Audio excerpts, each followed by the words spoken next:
So before I start this video, 1 minute के लिए आप ये मान लीजिए कि आपके बैंक अकाउंट के अंदर आज की डेट में 1,000 रुपए हैं, बट क्या आप ये जानते हैं ये बैंक आपके इस 1,000 रुपए को अपने आप 1,900 रुपए बना देता है, उसके बाद अपने आप 2,500 रुपए बना देता है, और उसके बाद अपने आप ये 5,000 रुपए भी बना देता है। आपको ये नहीं पता कि आपके पैसे के साथ हो क्या रहा है, और यहीं से शुरू होता है the hidden game of money, जो गेम आप नहीं जानते। ज्यादातर लोग इस गेम को जानते ही नहीं कि चल क्या रहा है। हो सकता है बहुत सारे लोगों को यह पता हो कि जब आप बैंक में पैसा जमा कराते हो, आपने 1,000 रुपए जमा कराया, बैंक उसका सिर्फ 10% अपने पास रखता है एज अ रिजर्व, इसे वॉल्ट मनी भी बोलते हैं। बट 90% पैसा जो है वो बैंक लीगली चाहे तो स्टॉक मार्केट में इन्वेस्ट कर सकता है, और इससे अपने पैसे को बढ़ा सकता है, डुबो भी सकता है, और इसके जगह पे वो चाहे तो लोगों को लोन भी दे सकता है। तो आप ही के पैसे से लोगों को लोन मिलता है, इतना हमें पता है। बट अब ये एक्चुअल में प्रोसेस चल क्या रहा है, आपको इस पूरी गेम से क्या समझने को मिलेगा, और आपका पैसा जो वैल्यू लूज करता जा रहा है उसके अगेंस्ट आप क्या कर सकते हो। क्योंकि अगर बैंक ऐसा ही करते जाएंगे तो चीजों का दाम बढ़ता जाएगा, इन्फ्लेशन बढ़ेगा, और बहुत सारे और भी अदर फैक्टर्स हैं। देखिए, जब हम फाइनेंशियल एजुकेशन की बात करते हैं, फाइनेंशियल वर्ल्ड की बात करते हैं, ये वर्ल्ड बहुत बड़ा है। हर किसी को सब कुछ नहीं आता, मुझे भी सब कुछ नहीं आता, और ज्यादातर लोगों को तो ये सब बातें पता ही नहीं होंगी जो आज वो सीखने वाले हैं। बट ये इंफॉर्मेशन पता होना बहुत जरूरी है, अगर आपको अमीर बनना है तो भी, और अगर आपको इकोनॉमी को समझना है तो भी। अब आगे बढ़ेंगे, और मैं आपको सबसे पहले ये बताऊंगा कि आप जो आपकी जेब में आज पैसा है, जैसे हम करेंसी बोलते हैं, और अगर आप इस करेंसी को मनी समझते हो, अगर आपको लगता है ये करेंसी मनी है, तो आप बिल्कुल गलत समझते हो। एक्चुअल में मनी और करेंसी में डिफरेंस होता है, इसमें बहुत बड़ा डिफरेंस है। अब ये डिफरेंस को समझने के लिए थोड़े टाइम पहले चले जाइए। डिमोनेटाइजेशन हुआ था, 500 और 1000 के नोट जो हमारे पास थे हमने जाके बैंक में डिपॉजिट करा दिए। बट कुछ लोगों के पास आज भी डिमोनेटाइजेशन हो चुका है, टाइम निकल चुका है, आप पैसा आप जाके बैंक में जमा नहीं करा सकते। बट किस इंसान के घर में वो 500 या 1000 का नोट कहीं से निकला, वो नीचे कमेंट करना कि भाई डिमोनेटाइजेशन हो गया, मैं जमा भी नहीं करा सकता, बट मेरे पास 500 1000 का नोट यहां से निकल गया। अब अगर वो निकल गया, 1000 रुपए वो थे, आज आपके घर से आपको पता नहीं कहीं लॉकर में किसी अलमारी में वो 1000 रुपए का नोट या 500 रुपए का नोट पुराना मिल भी गया, आज उसकी वैल्यू कितनी है? 0। बट वहीं पे अगर किसी इंसान ने 1000 रुपए का गोल्ड खरीदा हुआ होता, और गोल्ड उस टाइम के बाद आज भी निकलता, तो उसकी वैल्यू इनफैक्ट बढ़ जाती। मेरे कहने का मतलब उसकी वैल्यू रहती। तो जो रियल मनी है वो करेंसी है ही नहीं, करेंसी तो एक बहुत बड़ा स्कैम है।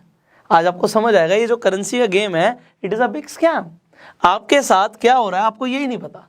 आपके पैसे की वैल्यू कोई कभी भी खत्म कर सकता है। गवर्नमेंट चाहे तो आज भी 2000 के नोट एकदम से बंद कर सकती है। आप क्या कर लोगे? मैं क्या कर लूंगा? कोई कुछ नहीं कर सकता। But what we can do, we can understand कि भाई इस पे भरोसा नहीं, इस पे भरोसा करना है। करेंसी पे भरोसा नहीं करना, मनी पे भरोसा करना है। बिकॉज अगर आपने मनी को समझ लिया तो आप हमेशा पैसा कमाओगे, बचाओगे, और आप वेल्दी भी रहोगे। और जो सिर्फ करेंसी के पीछे पड़े रहे, उनके साथ बहुत बुरा हो सकता है।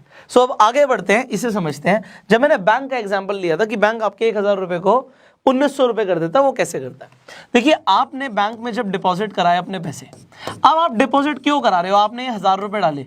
मैं एक एग्जांपल ले रहा हूं 1000 का, किसी के 1 लाख हो सकता है, किसी के 10 लाख हो सकते हैं, किसी के 1 करोड़ हो सकते हैं, किसी के 100 करोड़ भी हो सकते हैं। बैंक में पड़े, और बैंक में अगर वो सेविंग अकाउंट में पड़े हैं, बैंक आपको कुछ इंटरेस्ट देता है। तो बैंक में हम पैसा 2 कारणों से रखते हैं कि एक तो वो सेफ है, जो कि नहीं है, ऐसा हमें लगता है कि सेफ है बट वो नहीं है, और दूसरा हमें लगता है कि वो हमें इंटरेस्ट दे रहा है, हमारा पैसा बढ़ रहा है, हमारा पैसे की वैल्यू बढ़ रही है, जो कि गलत है। अब आपको हो सकता है ये दोनों चीजें ऐसी लग रही हो कि सर पैसा तो बैंक में सेफ होता है और पैसे पे इंटरेस्ट भी मिलता है। अगर पैसा बैंक में सेफ होता है तो पीएमसी बैंक के साथ क्या हुआ? चलो येस बैंक के साथ हुआ, उसे गवर्नमेंट ने बचा लिया। बट मैं आपको ये बताना चाहता हूं कि ये इंसिडेंट्स हमारे सामने हो चुके हैं, और लोगों को उनका पैसा नहीं मिल रहा। 25,000 रुपए की लिमिट लगा रखी है, 6 महीने में 25,000 निकालोगे तो अपना ही पैसा बंदा नहीं निकाल पा रहा, तो कैसा सेफ?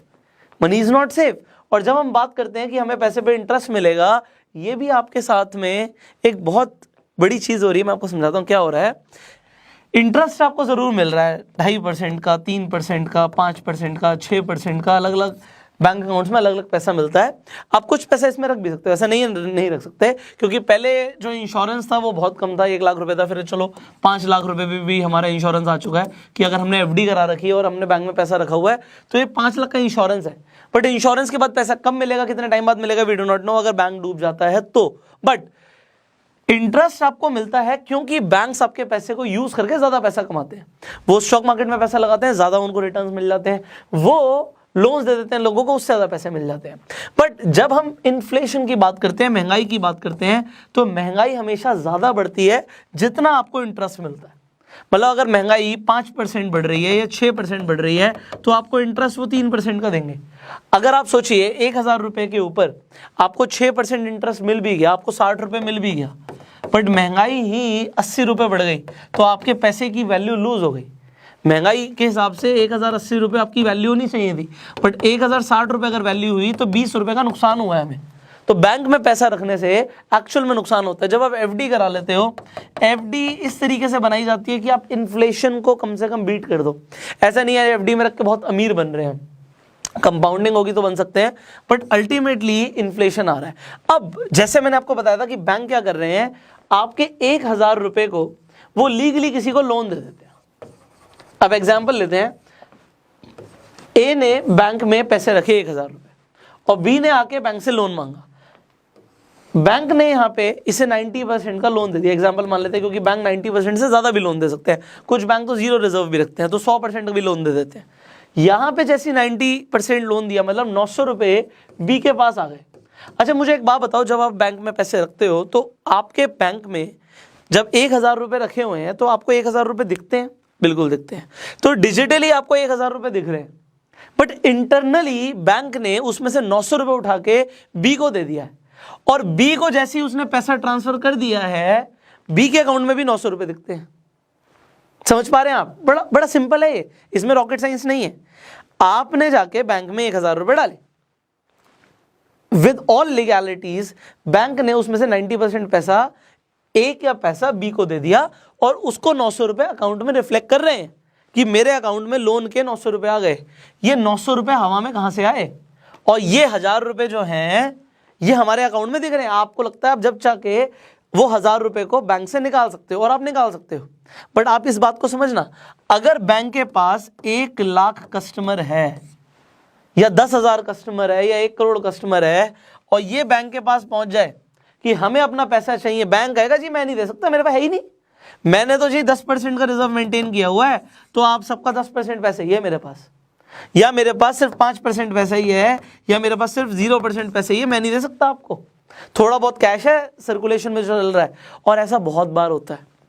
अगर आपको ये चीज़ नहीं पता तो मैं एग्जांपल देता हूं, आप कभी कोई बड़ा अमाउंट बैंक से विड्रॉ करने जाओ, अगर आप छोटे मोटे बैंक में जा रहे हो और आप शाम के टाइम पे जाते हो, अभी तक तो चलो 2 बजे का टाइमिंग हो गया, पहले 4 बजे था, तो अगर आप 3-4 बजे बैंक में पहुंचते और उस टाइम पे मांगते कि मुझे 5 लाख चाहिए, 10 लाख चाहिए, अगर बैंक में डिपॉजिट्स नहीं आए और बैंक में सुबह आके विड्रॉल हो चुके, बैंक के पास पैसे नहीं होंगे, सर आज नहीं है, आप कल आ जाइएगा, कल आ जाइएगा, क्योंकि आज कैश ही नहीं है हमारे पास, क्योंकि कैश कल आएगा, आरबीआई से कैश आएगा। अभी आरबीआई से कैश आना भी बहुत बड़ा मैकेनिज्म है, बट आज हमारे पास कैश नहीं है, आप कल आइएगा।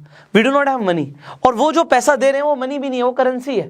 तो आपको यहाँ पे इतना सा कंसेप्ट समझ आ रहा है कि बैंक ने 1,000 रुपये को उठा के 1,900 रुपये कर दिया, बट इस आदमी ने जो लोन लिया था, मान लेते हैं इसने बाइक खरीदने के लिए लोन लिया था, इसने बाइक खरीद लिया। अब ये 1,000 रुपये एग्जाम्पल के लिए था, ये 1 लाख भी हो सकता है, कुछ भी हो सकता है, मान लो 90,000 रुपये उसे मिल गए बाइक खरीदने के लिए, उसने जाके बाइक खरीद ली, तो उसने किसी कंपनी को पैसे दे दिए, उसने किसी कंपनी को पैसे दे दिए।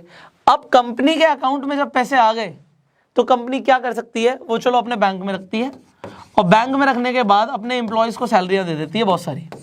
अब जब यहाँ पे फिर किसी के पास पैसा आया, मान लो सी के पास पैसा आया, डी के पास पैसा आया, फिर इसने क्या किया, बैंक में जमा कराया हुआ है, और बैंक क्या करेगी, जब भी बैंक के पास पैसा आएगा उसका 90% फिर लोन दे देगी।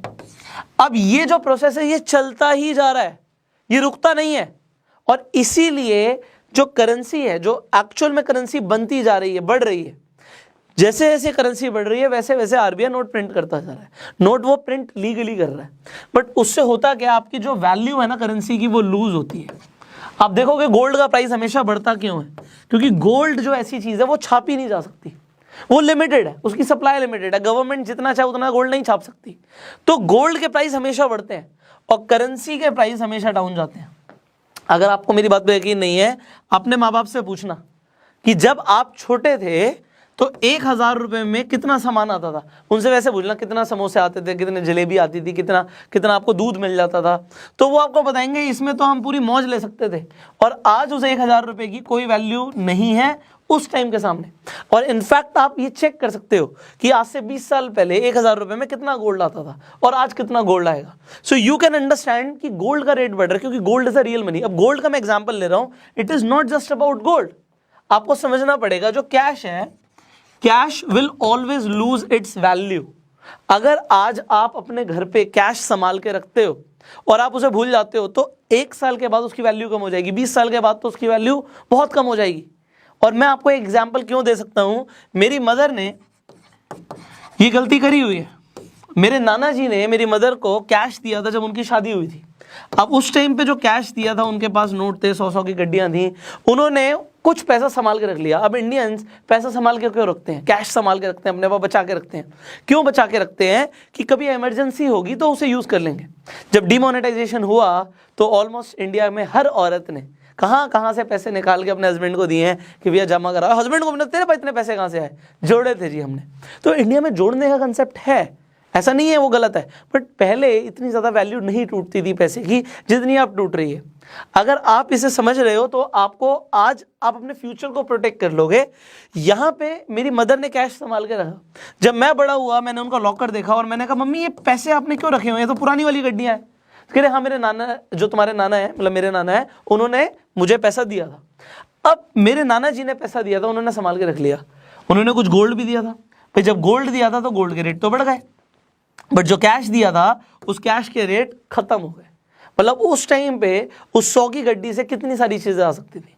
उतने पैसे से एक छोटी मोटी लैंड भी खरीद सकती थी मेरी मदर, पर उन्होंने कैश रखा और कैश ने खत्म कर दिया सब कुछ। What is better than cash? Commodities. अब जब हम कॉमोडिटीज की बात करते हैं, स्पेशली मैं गोल्ड और सिल्वर की बात करता हूं, क्योंकि इनके रेट कभी नहीं टूटते तो खैर कॉपर के भी नहीं है, बट कॉपर की मार्केट थोड़ी ज्यादा फ्लक्चुएट होती है compare to gold and silver. और गोल्ड इज मोस्ट स्टेबल, क्योंकि पूरे वर्ल्ड के अंदर कभी भी कोई सिचुएशन हो जाए, जैसे भी पेंडेमिक चल रहा है, रेट बढ़ेगा, वॉर लाइक सिचुएशन हो जाती है, गोल्ड का रेट बढ़ता है, क्योंकि लोग जहां पे रिस्की इन्वेस्टमेंट होती है उससे निकाल के पैसा गोल्ड में डालते हैं। तो आपको यह समझना है कि अगर आपके पास कैश है तो कैश अपनी वैल्यू हर दिन लूज कर रहा है, every day it is losing its value. तो आप अपने पास सिर्फ उतना कैश रखो जितना इमरजेंसी फंड के लिए चाहिए। अब मैंने आपको एक और चीज बताई थी कि अगर स्टॉक मार्केट क्रैश करती है और उस टाइम पे आपके पास कैश है तो आप इन्वेस्ट कर सकते हो, बट जरूरी नहीं कि हम उस पैसे को अपने बैंक में संभाल के रखें। So what's better can you do here is कि आप अपने पैसे को इन्वेस्ट रखो, लिक्विड फंड्स में रख सकते हो। अब लिक्विड फंड्स म्यूचुअल फंड्स ही होते हैं, बट म्यूचुअल फंड्स में जहां पे पैसा इक्विटीज में लगता है, यहां पे पैसा डेट्स में लगता है, गवर्नमेंट बॉन्ड्स में लगता है। तो जब गवर्नमेंट बॉन्ड में लगता है तो बैंक से ज्यादा सिक्योर हो जाता है वो। उसके अलावा आप गोल्ड खरीद लो, और गोल्ड जरूरी नहीं आप हाथ में जाके गोल्ड खरीदो, उसे फिर प्रोटेक्ट भी करना पड़ेगा, वो रिस्की भी हो सकता है। तो आप डिजिटल गोल्ड भी खरीद सकते हो। अब ये डिजिटल गोल्ड का जो कंसेप्ट है ना, ये काफी इंटरेस्टिंग कंसेप्ट है। इसका मतलब क्या है कि अगर आप डिजिटल गोल्ड खरीदते हो तो गोल्ड के रेट बढ़ेंगे तो आपके जो आपने इन्वेस्टमेंट करी उसके भी रेट बढ़ जाएंगे। और दूसरी चीज क्या है कि आप इसे जब चाहे तब कैश करा सकते हो। अगर आप खरीदना चाहते हो गोल्ड तो आपको मैं बोलूंगा आप डीमेट अकाउंट खुलवा लीजिए। डीमेट अकाउंट आप अपस्टॉक का खुलवा सकते हैं, मैं लिंक डाल दूंगा डिस्क्रिप्शन में। सो बहुत स्टेबल है, मैं भी अपस्टॉक पे इन्वेस्ट करता हूं। तो मैं आपको ये बता रहा हूं कि जो ये डिजिटल गोल्ड है इसका फायदा क्या है कि आप कभी भी सेल कर सकते हो। और मैंने आपको बताया कि अगर आपको पैसा चाहिए होगा, मान लो आप कहीं पे इन्वेस्ट करना चाहते हो, आपने सेल किया, पैसा आपके अकाउंट में आ गया और उसे कहीं भी यूज कर लिया, और तब तक अगर गोल्ड के प्राइस बढ़ गए तो आपका मुनाफा हो गया। But you have to be this much intellectual कि आपको समझना है कि गोल्ड भी जो आप खरीद रहे हो ना, इसकी भी वैल्यू ऊपर नीचे जा सकती है। तो ऐसा नहीं है कि हमें पैनिक करना है कि भैया हमने खरीद लिया और उसके प्राइस थोड़े से नीचे चले गए फिर ऊपर बढ़ गए। आप कभी भी कुछ कमोडिटीज खरीद रहे हो तो over the period of time 100% sure है पैसा बढ़ेगा, and it is for the stock market also. But आपको अगर डिजिटल गोल्ड खरीदना है या आपको शेयर्स में इन्वेस्ट करना है, म्यूचुअल फंड में इन्वेस्ट करना है, तो आपको अपना एक डीमेट अकाउंट चाहिए होता है। So open a demat account and be prepared if the stock market crashes you can buy, because जब मार्केट डाउन जाती है उस टाइम पे खरीदने में सबसे ज्यादा फायदा होता है। अगर मार्केट क्रैश कर गई तो आप अगर यहाँ पे खरीदते हो, you will make money and you will multiply your money. And exactly ऐसा हुआ था इंडिया के साथ जब लॉकडाउन अनाउंस हुआ था। एंड हो सकता है वो टाइम अभी आ रहा हो, बट कैश के साथ भी कुछ ऐसा हो सकता है, क्योंकि गवर्नमेंट नोट प्रिंट करती जा रही है। मैंने लास्ट वीडियो में बोला था कि यूएस ने 2020 के अंदर 21% अपनी करेंसी प्रिंट करी है, नई करेंसी। मतलब हर 5 में से एक नोट नया है। तो इतनी अगर वो करेंसी प्रिंट कर रही है तो करेंसी की वैल्यू लूज करेगी। सो इंडिया भी अगर ऐसा कर रहा है तो आपको इसके अगेंस्ट प्रोटेक्शन सिर्फ एक ही चीज दे सकता है, और वो क्या दे सकता है कि आप कमोडिटीज में इन्वेस्ट करो और अपने पैसे को आप सेफ रखो। Cash is the king, but cash is the king जब आपको उसे इन्वेस्टमेंट के लिए चाहिए होता है। जेब में कैश रखोगे ना तो अपनी वैल्यू लूज करेगा, घर में कैश रखोगे वैल्यू लूज करेगा। तो उससे बढ़िया कि आप गोल्ड खरीद लो। This is my advice. इसके अलावा आपके क्या व्यूज हैं? करेंसी वैल्यू लूज करती है, बैंक्स पैसे को मल्टीप्लाई कर रहे हैं। अभी तो मैंने गवर्नमेंट का पूरा स्ट्रक्चर नहीं समझा आपको। So there is a lot to teach you. अब आप किन किन टॉपिक्स के ऊपर चाहते हैं कि मैं वीडियोस बनाऊं, नीचे कमेंट करना।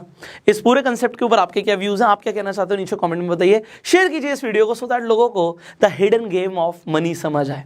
फाइनली, आप अगर YouTube पे वीडियो देख रहे हैं, सब्सक्राइब जरूर कीजिए, बेल आइकन पे क्लिक कीजिए कि ऐसी एक भी वीडियो आप मिस ना करें। और Facebook पे देख रहे हैं तो आपको हमें फॉलो करना है। I will see you in the next video. Till that time, you go self made.